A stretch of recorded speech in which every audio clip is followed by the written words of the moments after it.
Welcome to episode number 70 of the Roundtable. I'm Grant Brisbee, here with Marc Carig and Andy McCullough. Mark, how are you doing today?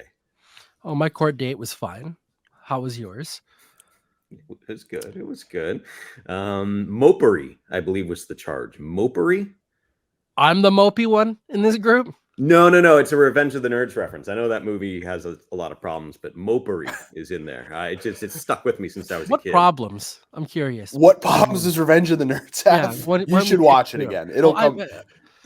All the 80s movies. All the 80s. I got no. No, but that's particularly right. That one is like of all the 80s movies. Like even when I was like 10 watching that, I was like, it is problematic. No, essentially every 80s movie, the interactions between the male protagonist and his female love interest, you're like, that is actually a crime. It's a crime. Like that was I just watched a crime played for laughs. Yeah, no bueno. Yeah, nerds. All right, Eddie, how you doing? No, yeah, it's great to be here with Guy Skitch Patterson, the drummer from The Wonders. Mark, you never saw That Thing You Do? I guess you're not wearing shades. So it's great here to be with Jimmy, the lead singer of Jimmy and the Herdsmen. Andy's still buzzing off his interview with War on Drugs guy. I did talk to the lead singer from the War on Drugs yesterday. That was very cool. Grant. Yeah, that was very cool. That specific dad rock band missed me like entirely. Really? Like I've heard a couple songs and it just never. Oh. Yeah, no, I mean, trust me, like I'm a dad rock guy. We can maybe talk offline. I can send you some stuff. They're a top 2 band for me, I would say. Okay. Top 3 at worst. Top 2 probably. Anyway, right. We did a story about Philadelphia fans, and they are a sort of Philadelphia-based band, but very Philadelphia-centric band. And so I talked to the lead singer as part of it, so it was really cool. That was nice. A highlight. Yeah, nice. I just some housekeeping real quick. I am having a new heating system put in underneath the house, and you won't notice until you do. So it's kind of like a drinking game, maybe. You know, you hear like, then you take a shot.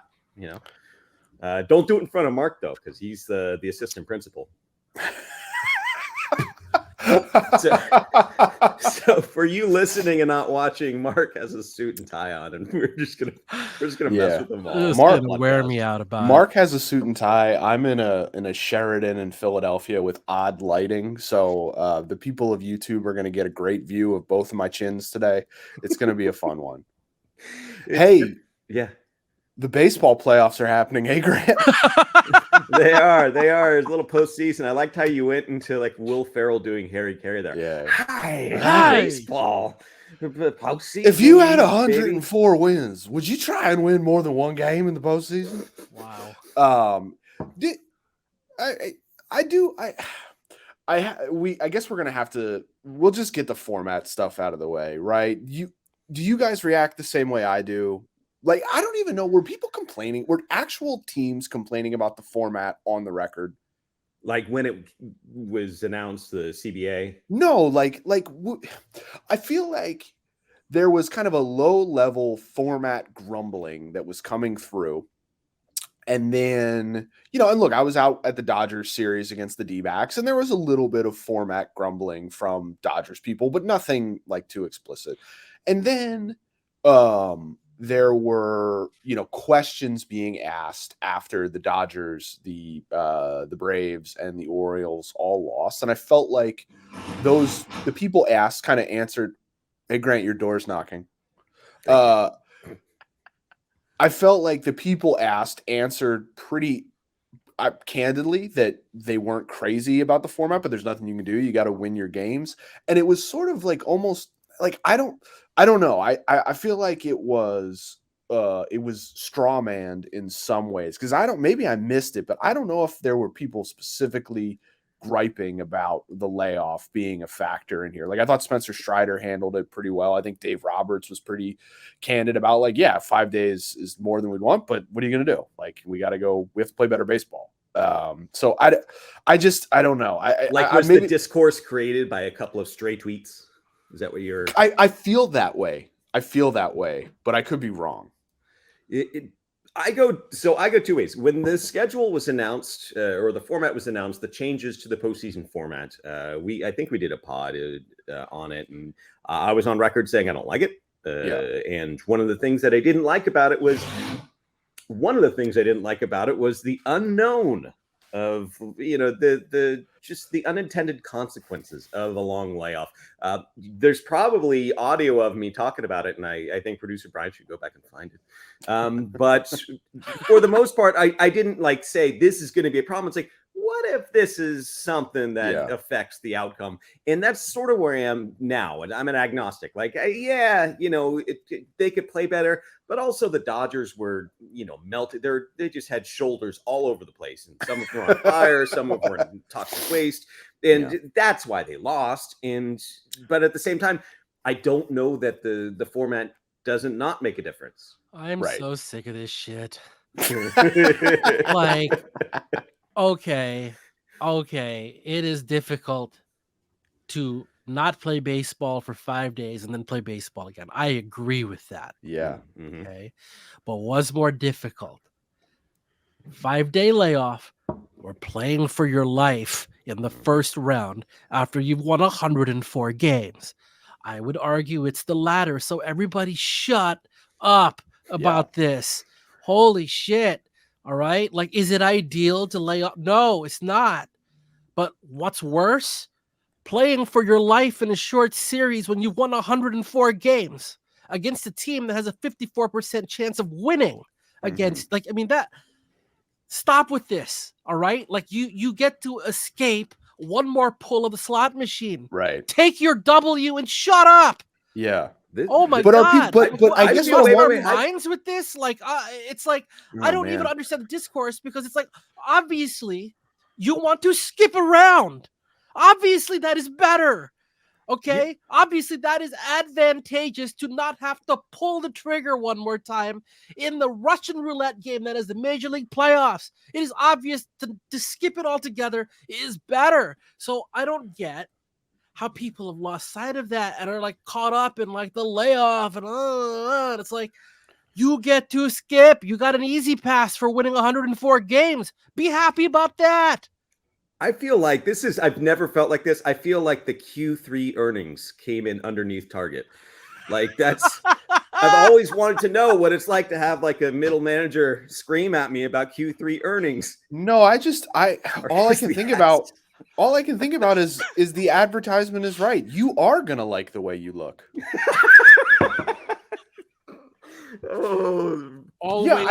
Mark, closing.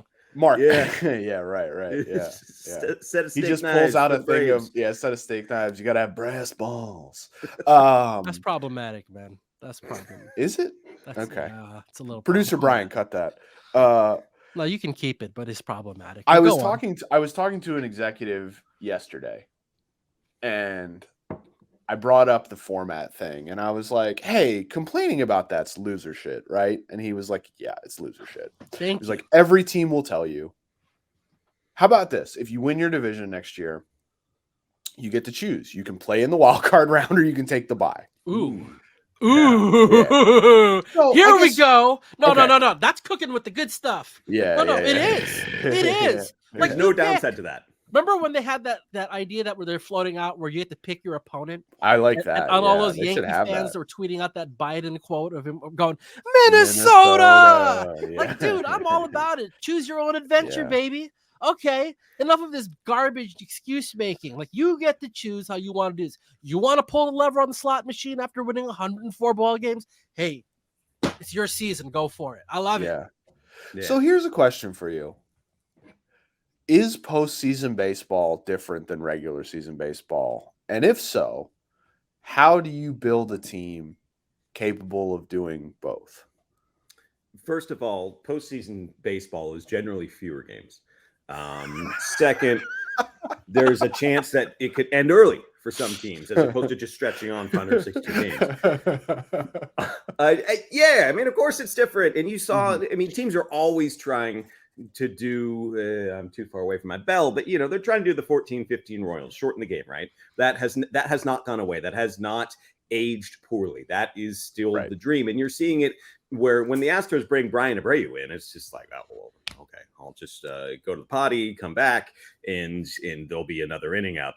So that's what's going on. The Phillies, to their credit, a big part of why they're, in a good position, in a commanding position in the NLCS, is because they addressed that bullpen and they worked hard to build a functional bullpen. And the Diamondbacks, they were aggressive at the deadline, getting Sewald. So yeah, it is different, and there's going to be a premium on the high leverage relievers. So that's the main thing when it comes to like Freddie Freeman hitting because the lights are too bright. No, I don't buy that. Or Mookie Betts.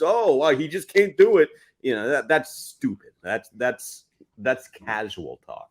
No, but he did have like non-productive at bats. Oh no, for sure. So like, the question is just what to extrapolate from that, if anything. He was bad. Don't get me wrong, but does that mean that he is incapable of producing in the postseason? Right. That's dumb as heck. So I'm gonna go back to.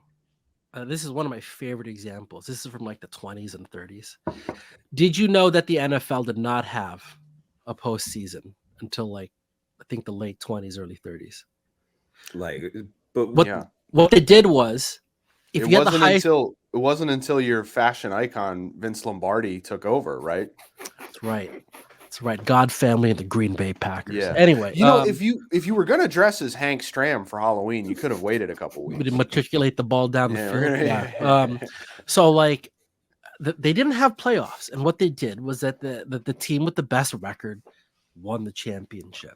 Now I think that's ridiculous in football. It's like soccer. It's very EPL. European. It's crazy, right? Yeah. But like that's how they did it. If we were concerned about having the best team in baseball be the champions, and that's how we do it.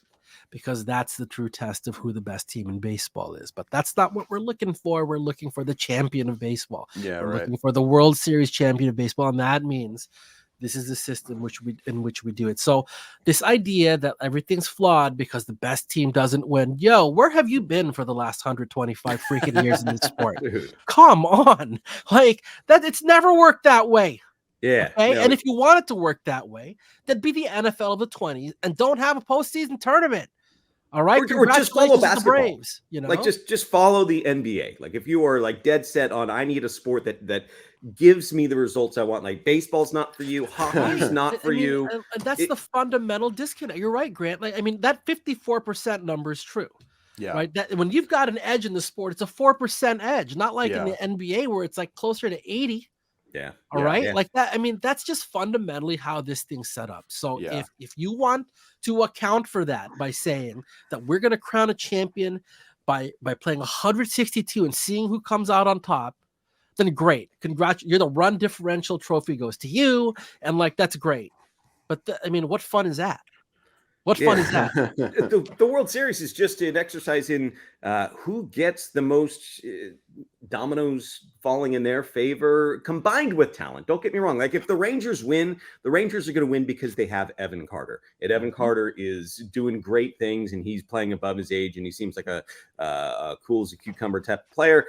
Yes, that is a part of it. But it's also going to be because Mitch Garver hits 3 triples in a game or something. You know what I mean? That's what the World Series. They batted him third and he hit a grand slam. That's what the World Series is, like it's a culmination of who has the most things go right. Like Bruce Bochy, if he takes the Rangers to the championship, he's going to get lauded and rightfully so. But do the Giants win even one championship if Brooks Conrad fields a simple ground ball? Because if the Giants are bounced in that first round, there's changes, they're making different personnel moves, there's a butterfly effect. Like I don't know the answer to that, but that's what the postseason is. It's butterfly effect stuff. Dude, you know what I think is the thing that gets me fired up about this is that if a casual fan basically has a take on this and they're admitting that they haven't wrapped their minds around the fact that so much of baseball is predicated on luck, that's understandable. They're casual fans. But when people who are longtime baseball folks start talking about this stuff in those terms, it's like, what the hell are you guys talking about? Like, this thing is luck. That's not a bad thing. That's not to diminish the skill and hard work and talent required to assemble a really good baseball team. And all those things are required. You don't just luck in to a really good baseball team. You got to make your own luck to get in the tournament to get lucky. But let's make no mistake, the center of this thing is fortune. It's the bounces. right? Like, and you just, it's a great example. You come up with 100 more, and you're either comfortable with that and just accept it, or you're not. And so when casual fans get all mad about it, I understand it. That's a hard thing to wrap your mind around, especially when, hey, with the NBA, the NFL, like, it's less luck based. All right. But longtime baseball people complaining about this, like, you guys, come on. That's like almost disingenuous. You know what the deal is. Accept it. It's one of the reasons why I think a no-hitter is so much fun, and it's a perfect encapsulation of the sport, is because it's skill combined with luck. Yep. Do you think that Roger Clemens never threw a no-hitter because he wasn't good enough at pitching? That's ridiculous. He just didn't have that pachinko ball bounce in the way that got him to a no-hitter. So a no-hitter is just that perfect combination. You got to be good to do it, but you got to get a little bit lucky at some point with balls in play. Watch every no-hitter ever thrown. And talk to the pitcher afterward, and they will admit to you there was a bunch of pitches where they missed and got away with it. Where it's like they could throw that pitch 10 times and 9 times it's in the seats, and this one time it's popped up, right? And that happens over. And I think that's beautiful. That's not a flaw in the game. I think that's wonderful. That you can do everything right and it still might not work out. Like, the chaos of it is what makes the game great. Yeah. All right. I don't want that lost. I want to lean into it. That's why, I like the postseason tournament. I also don't like it when you win 104 games and you whine about structure. Uncle, play better. Totally. It's all luck. You guys are both ready to work in front offices. There's no difference. And that would explain why Mark is dressed up like he's about to make a trade with Roland Hemond. So, like, we're all good to go. Yeah. No, like, I'm with you. I am with you guys for. I guess what I wonder is, like, if the Dodgers are a little bit different this year because it seems like fairly obvious what they should try and improve. They need an actual functioning starting rotation. I don't know if it's not like a character flaw or like a design flaw that prevented them from having a functional starting rotation this year. It was like significant injuries, Eduardo Rodriguez. Turning down a trade, Julio Urias, being arrested, you can even go back to Trevor Bauer. I mean, like, it's lots of things have happened. Yeah, I mean, I would say that signing Trevor Bauer is a design flaw, but yes, yeah. Whereas, like, but okay, so if you are the Dodgers, it's like, okay, yeah, we need better pitching, and we need our 2 best players to get more than 1 hit, and then we'll probably advance further. That seems relatively straightforward. If you're the Atlanta Braves, who won the World Series 2 seasons ago, were absolutely ferocious the year before and lost a crazy NLCS to the Dodgers in 2020, have been a perennial playoff team, after winning the World Series became an even better team.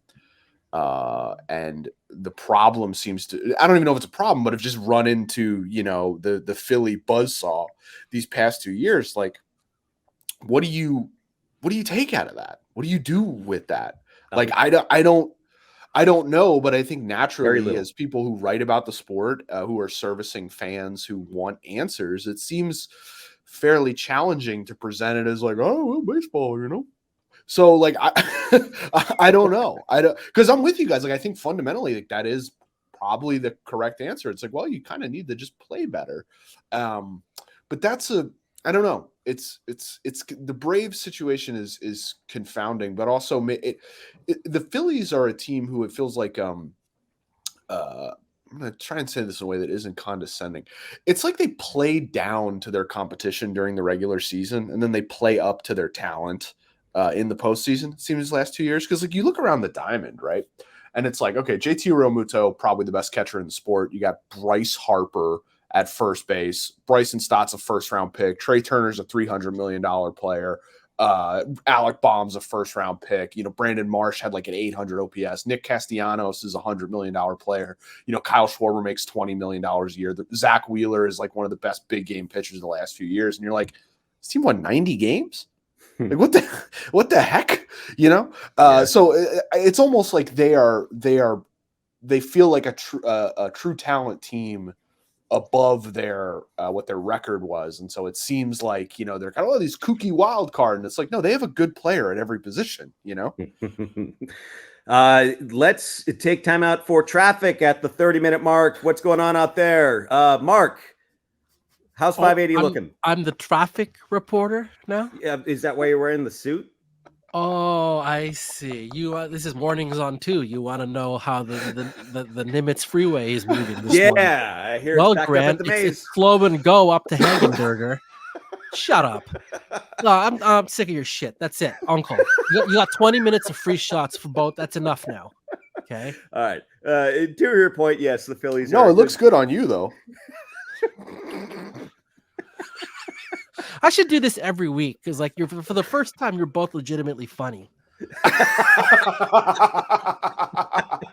That's funny. Yes, the Phillies are a good team, and how do you can't get analysis like this anywhere else, dude, man? It's you what we do. It's what we you do. think you're getting this on Starkville? Get out of here. Get out of there.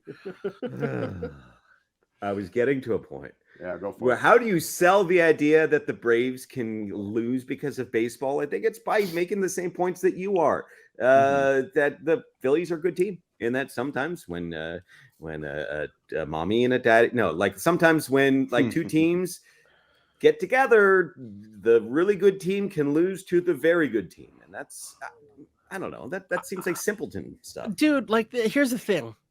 I think one of in recent years, there's this satisfaction in sports, and I think it's related to everyone wanting to sort of be a pseudo GM, that everything has an explanation, that the outcome happened because of X, Y, and Z. It's easily traceable. If they just changed one of those things and the outcome's different, I know this, hire me to be your GM. Okay, baseball's never going to be that. Because like I look at the Atlanta Braves and like I know our colleague Jeff Schultz wrote that things have to change. Okay, and I think that's an understandable take after watching what they've done. But it's like, for the life of me, I don't even know what that would be. What? Yeah. What are you going to change? Huh? Yeah. Like one less good player? Are you kidding? Like, I mean, look, they're the 27 freaking Yankees. They just ran into a buzzsaw that's playing well. They ran into a team that had guys who throw really hard and a manager, by the way, that wasn't afraid to defy some convention and do some creative things to win. So that's a credit to the Philadelphia Phillies. All right. Like, it's not all like I cannot stand this idea that when you lose, it's all your fault. It's something that you didn't do. Nah, man, your opponent was really good. And you're playing a sport in which whatever edge there is 4%. This happens. I wouldn't change what? Less team-friendly contracts? Is that what should change in Atlanta? Like, what is there to change? Yeah, I mean, I think like, part seriously, of Jeff was suggesting in the column, and look, I'm not around the team enough to to get at it, but that they may have lost something within the clubhouse culture when Freddie Freeman and Dansby Swanson left. I don't know. They slugged 501 as a team. I think they just, I don't know. I mean, maybe. They were playing a team that got hot and they had a 5-day layoff. I mean, think about how hard it is to take 5 days off from it. I have a Rob Thomson thought. Please. Before you get there, just 20-second timeout. Okay. Sure. I'm not ripping. What do you need, Coach Pop? I'm not ripping what Jeff wrote. Okay. Because like I said, that's a perfectly understandable take when you watched this thing and then you see the outcome. I totally understand. And you bring up a point, like, dude, he's in there all the time. I'm not. Okay. So, but still, like, it's so difficult for me to just sort of like, look for things to change just because of the outcome. Like, when it's obvious that what they've built there and what they still have. And by the way, they're not going anywhere. Okay. So like, they've done everything right.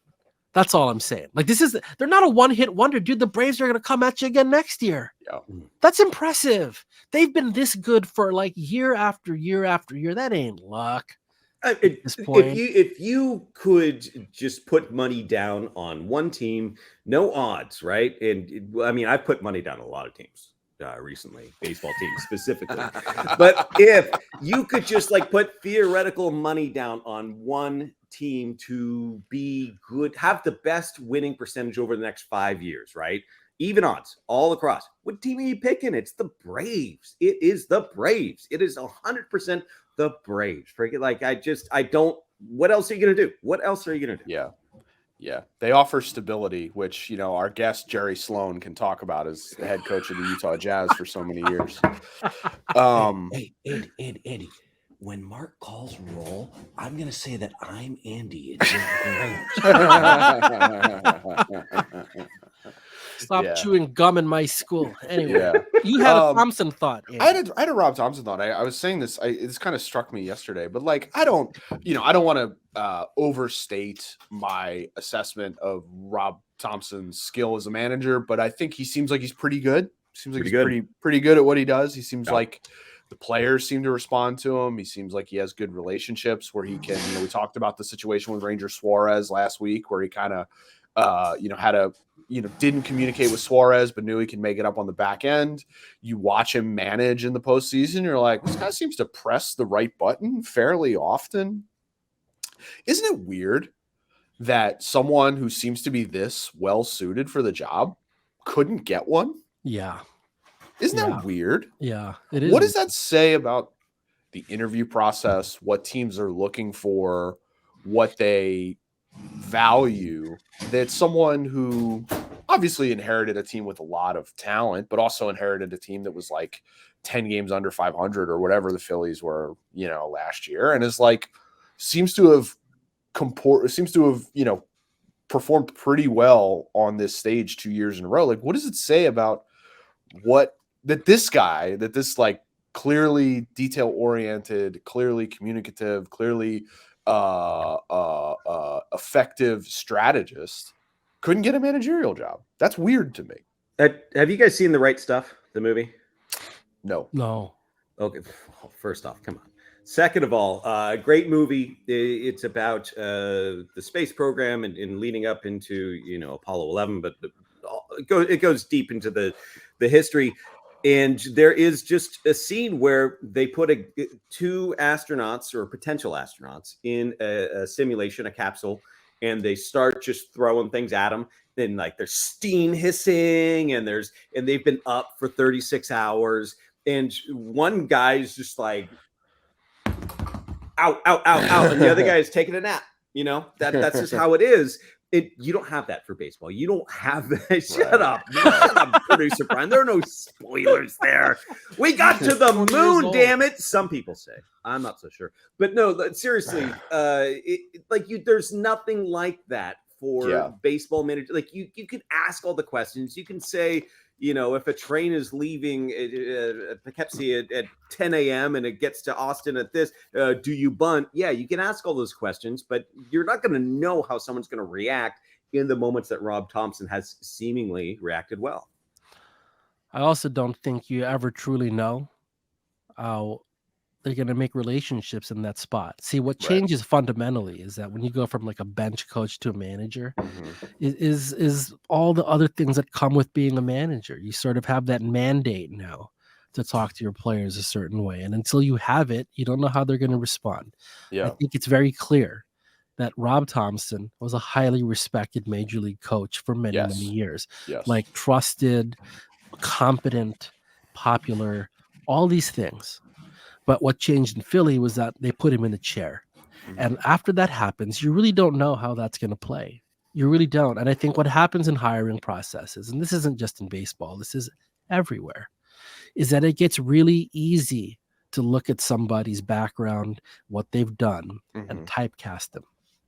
Right. And it became very easy to look at Rob Thomson's resume.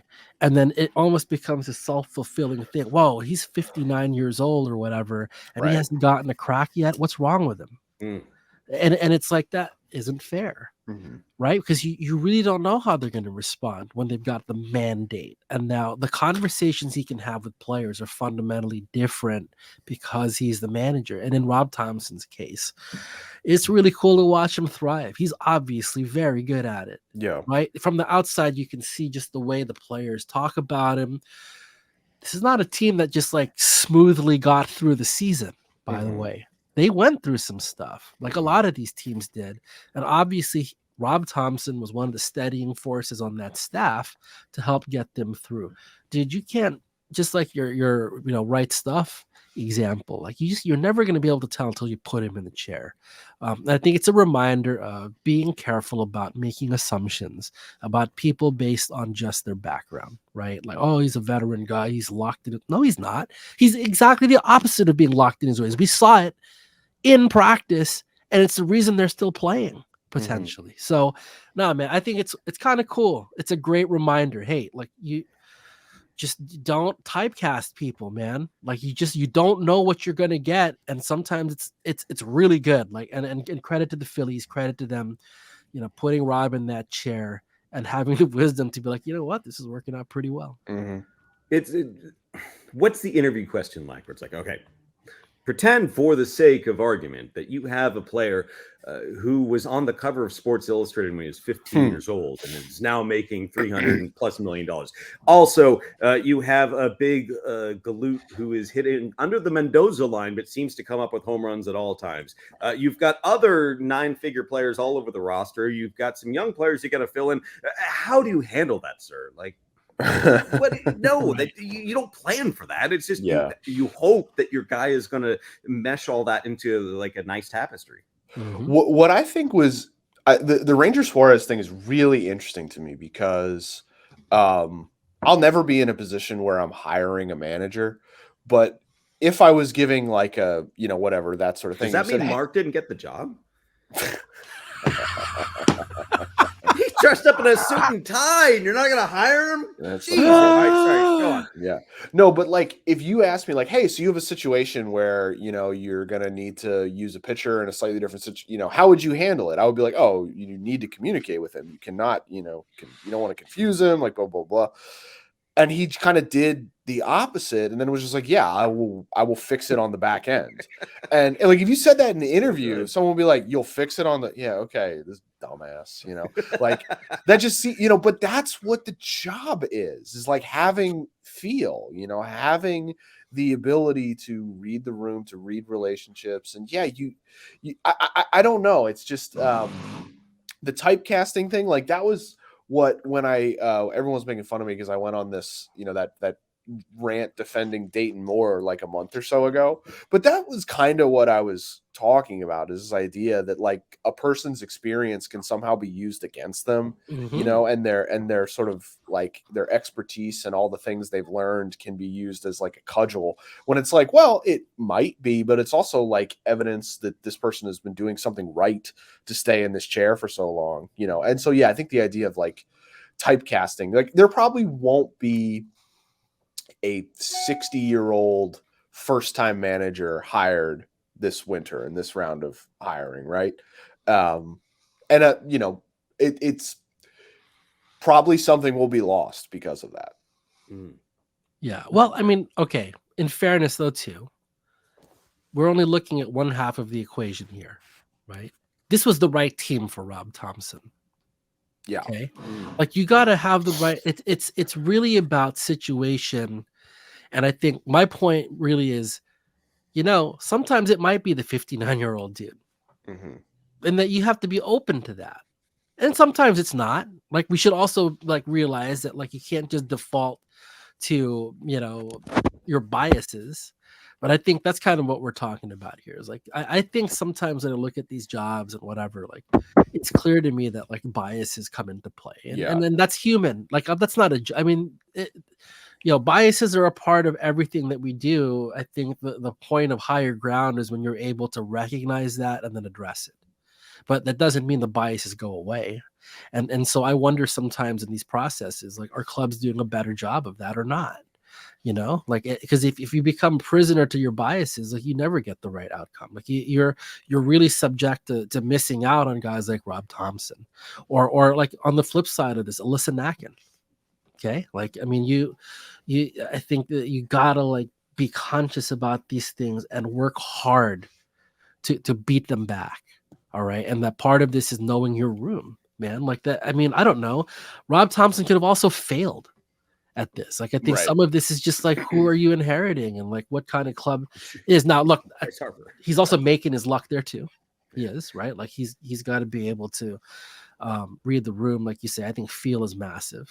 Okay, and you can't quantify it, but it's there. It matters. So anyway, So if you're an owner, you would consider someone who's a little bit more experienced as a manager, maybe like someone closer, like 67 years old, maybe with some experience. Maybe what a if manager of the year several times over. Yeah. Would you, 4 Marc times? Carig, hire Buck Showalter? of course, Yeah, he's a good manager. Yeah. Sure, the right circumstances, young team or whatever. Sure, why not? For real, like honestly, No, like, for real. no bit, Like, no bit, yeah, No that's right. bit, because okay, this is no Yeah. bit. Like, my only point with Buck is that I feel like he got a lot of credit for being this like insanely great manager, and I don't know if he's quite that, but is he a good one? Yeah.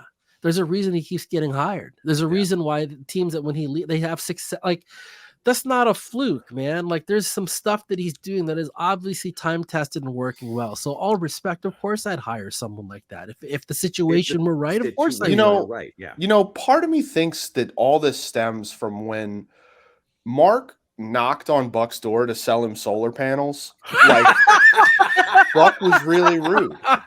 Maybe it's just as simple as that. God, the boys are gonna love this at the Q3 meeting. Oh, God, that is great. When I'm sitting there in the conference room at the Courtyard Marriott me. in Nashville. Hi, can I speak to William Showalter? I think it's Nathaniel Buck. Oh, is it I thought it was William Nathaniel. Sorry. I think it's Nathaniel. But anyway. Is it? Dang.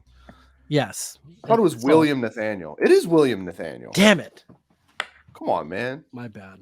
Yeah. I like exponentially have thought about Buck Showalter more in the past It's year crazy, right? than It's my entire crazy life. Yeah. How much we have to talk about him. You brought him up last week, and you brought him up again today, Grant. Oh no, Like, it's you're a 2 for bit. 2. No, I'd like. Yeah. Come on, I'm gonna dive into a bit, but you know, to It's me, like brainworms. as a humble blogger, the only thing I knew about was that like GIF where he like tried to fist bump someone and was like, "Oh, I didn't get a Hey, fist did bump." your That's all I feelings know get about him. hurt? What's that? Did your feelings get hurt when you got called a jack-off blogger? Podcaster? No, because that's what I am. Oh, When did that happen? I don't know. It was like my first thought was like, dang, that's messed up. What did Grant do? No. Oh man. Damn, man. Like Yeah. Grant's just a reporter trying to get by, man. Like, Yeah. That's how I would describe myself at all times. A Yeah. reporter just trying to get by. Just trying to get by. Just Just looking trying for the to next feed story. legitimate information to the masses. We don't need another person to defend friend of the pod Jake Mintz for Oh, what we he sure did the don't. other night. No. I will say that I had some friends from home, some friends from high school who like texted me, and one of them was like, "Have you ever heard of a reporter doing this before?" And I was like, "When I was a beat writer, I did that like 5 times a week for 9 years. Thanks for reading dipshits." Like I did that every day. Like, but whatever. I'm glad that we're gonna lose the clubhouse because of Jake. So yeah, things are good.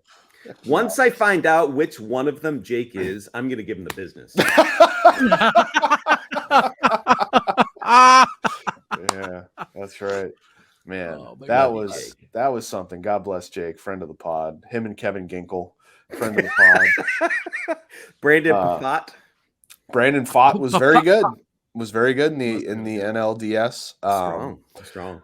Well, we have listened to our overlord Tim's idea of not discussing anything besides the ALCS, so we're in a good spot for this episode. The Astros are down 2-0. That's a little concerning. Mm-hmm. I mean, if you're an Astros fan, not for me personally, but like, you know, like that's I don't know. I've been covering the NLCS, so I haven't had a chance to watch these games all that closely, but like, I don't know. The Rangers are for real. They got good players. They got Corey Seager. You know, they got some pitching. They've shown that the way, as we've always said on this show, is to build through free agency. So yeah, I don't know. I love how they have like just a wild card with Max Scherzer. Yeah. Just like, oh my God. I'm going to play like, it's like an Uno and you play a card and it's got like these weird runic symbols on it and you don't know what to make of it. Like what do they got? What kind of Uno card are they playing? I don't know. It's fascinating and bless them for that. Yeah, he is the sort of like, I cut the brakes. like on this wild card. Like, you could see, you could tell me he goes 6 innings, scoreless, or he picks up 4 outs. Who knows? Do I snip the red wire or the blue wire? The red wire, blue. Tell me. I'll pick one. I cut them both. Let's go. Let's see what happens. It's such a great comp because, they're down, or I'm sorry, the Rangers are up 2-0. Yeah, and they've taken both games at the road park, mm-hmm. and you got Max Scherzer in the hopper, and of all those things, I'm just not sure what the last one actually means. Right. Like this, is that good? Is that a problem? Like, and it could be both. Right. I mean, you have no idea what you're going to get there. I mean, he's a competitor, right? You know that he's got it in him to shove, no doubt about it. But what he's dealt with injury wise, timing, whatever, like those are very real things. So who knows? And I think that is interesting. And like the result of that, by the way, could turn the whole darn thing, right? Like that could shift the series pretty quickly depending on what he got or what he doesn't got.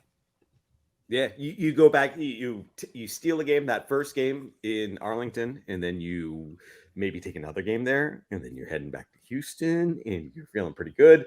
But if he is the Max Scherzer that we're used to, like that is just such double middle fingers just flailing all around and saying, we got this, no one's coming back.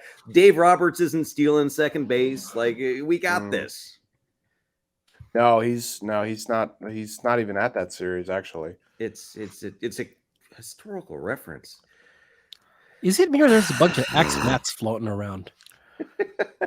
Well, yeah, they traded all their good players. I don't know if you caught that this summer. We talked about it like every Zack Wheeler episode. didn't get traded this summer. No. Zack Wheeler's a big game pitcher, man. Zack Wheeler, he tends to show up. He's underrated. He's criminally underrated. Well, actually. so we do the aces list every year, right? And he has pretty consistently ranks as the first guy below the aces, if that makes sense. He's an applicant, the classic applicant. No, he's not. He's not because he doesn't get a lot of people look at like the reports we get back on Wheeler. For people who are unfamiliar, we do this thing called the Aces Project where it's a great project. We send out, Mark and I started doing it a few years ago, and when he retired to the clergy, we've got some other people involved. Sahadev Sharma and Will Salmon have helped out the last couple of years, and so and the way it works is we send out these surveys basically with a list of like 60 pitchers to scouts, GMs, various executives, and are like put a 1 through 5 grade on them, right? Like, are they an ace? Are they a number 2? And Wheeler, there's some people who say he's an ace, but we pretty consistently get back number 2. The thing is, there's been some fluctuation of like who's a 1. We'll have Shane Bieber was like really up there, and then he's down. Maybe he's a 3. Wheeler every year it's like 2, 2, 2. He scores in the upper 80s, which is like a sign of being not a number 1, but very, very close.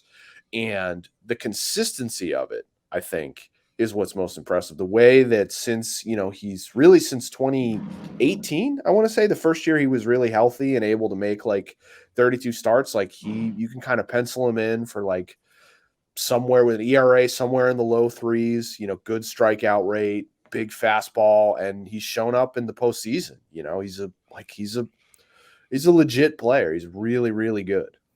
Really, really good. Longtime readers of my dumb writing will have heard this before, but I'm going to share it with people for the pod who might not know. But I have this theory of baseball that when something's funny, you just do it. And so, for example, the Giants had a left-handed reliever, Mike Stanton, and they let him go in free agency, and the Reds signed him, and they got a draft pick for that signing.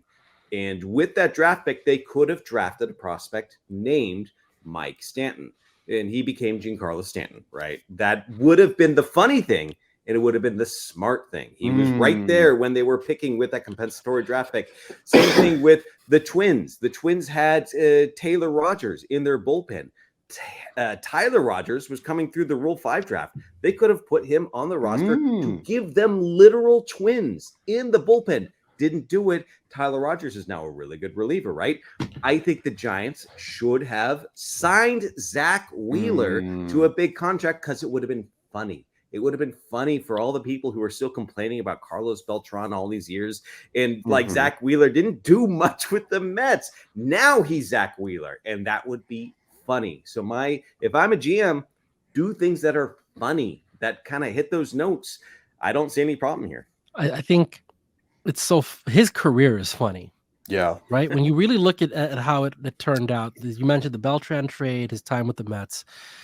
He was part of this constellation of young arms that people were very excited about. And half of them had nicknames, right? Like it's Matt Harvey, Noah Syndergaard, Jacob deGrom, Zack Wheeler. Zack Wheeler had his 9th postseason start. That's the most of that group. In their careers. Wow. And Zack Wheeler, I think, is like, I don't know, 10 WAR behind deGrom. I'm going to bet that Wheeler's going to pass that guy because Jake might not be the same again if he gets back. And Wheeler, we know what he is. And the guy stayed healthy and has been a horse. So I think it's just been a fascinating career. He was probably the most underrated of those. And by the way, I'm not sure you can find a multi-year deal for a starting pitcher in the last 5 years that's been better than the one that Zack Wheeler got from the Phillies. And they did it by betting. And this is so common now. But when they made that signing, they were betting simply on the fact that he missed bats. Yeah. The stuff's great. We think he's going to be able to repeat it. Let's pay him. And I remember people in the industry going, and this speaks to your point, Andy, about the number 2 thing and whatever, like, they were just like, man, that's a lot of money for someone who hadn't done anything. And I remember Brody Van Wagenen saying something to that effect and explained the decision not to try to re-sign him. So just a great reminder, these things are never linear. And guys get better, man. Zack Wheeler is just so much more polished than the pitcher that I covered. Right. So, and we're seeing it on the biggest stages is that, he's always pretty athletic guy. And you know how this goes with pitchers. Sometimes when you're too athletic, right, it can be difficult to maintain good mechanics because your athleticism helps cover up for bad habits. You watch Wheeler now and he's smoothed all that out. And that's a testament to a dude who takes his craft super seriously, which he always did. Boy, he just got a lot better. I am. Producer Brian got shot and threw us. Producer Brian's Chiron said, "Is Mark dressed like Wheeler's agent?" Oh, Brian, that joke hits closer to home than you could ever know. Oh my goodness! All right, this has been episode. That's your guy. That's your Wait, who is Wheeler's agent? There's dirt here. Who's Wheeler's agent? It's like it was BB Abbott. BB Abbott, you know who it is, Mark. But Mark Mark did a wonderful job covering Zack Wheeler, and you had a good relationship with him. Yeah, I would say we still do. He's good dude. Like for example, when I wanted to talk to him for something last year, Mark sent him a text, just say like, "Hey, I'm going to send a big galoot your way. Who's going to come talk to you?" And Wheeler was like, "Hey, Mark said you're hey, what's up, man?" There you go. Anyway, I don't know. We're out of time. So Rangers, Phillies, I guess, next week. Oh God, you're dropping a prediction. Sure. I'll go Rangers, Phillies. I'll do that too. Let's go 3 for 3. All right. This has been episode 70. I will say that the real postseason hero is me, because as this was going on, I had duct work going on underneath my house. I had my editor in Andy Bagley going back and forth, talking about him being on the Today Show. I had like my brother texting my mom and including me on a group chat about the 1989 earthquake. These are all notifications popping up on here. And did I crumble? No, baby. I'm just as smooth as ever. And that's the Roundtable guarantee, that it's all about me. So episode 70 in the book. Mark. Oh, and that's the other thing. Like I had Mark, like he's like constantly like DMing me. Have you heard the good word? Have you heard the good word? Like he has risen. And I'm like, dude, I'm doing a podcast. It's called The Roundtable, and we'll be back next week. Mark, you're at the microphone. What do you want to say? Have you considered where you're going to spend eternity? Because I've got some plots that I think you need to see. Grant, Mark looks like the court-appointed attorney you got for stabbing Gabe Kapler.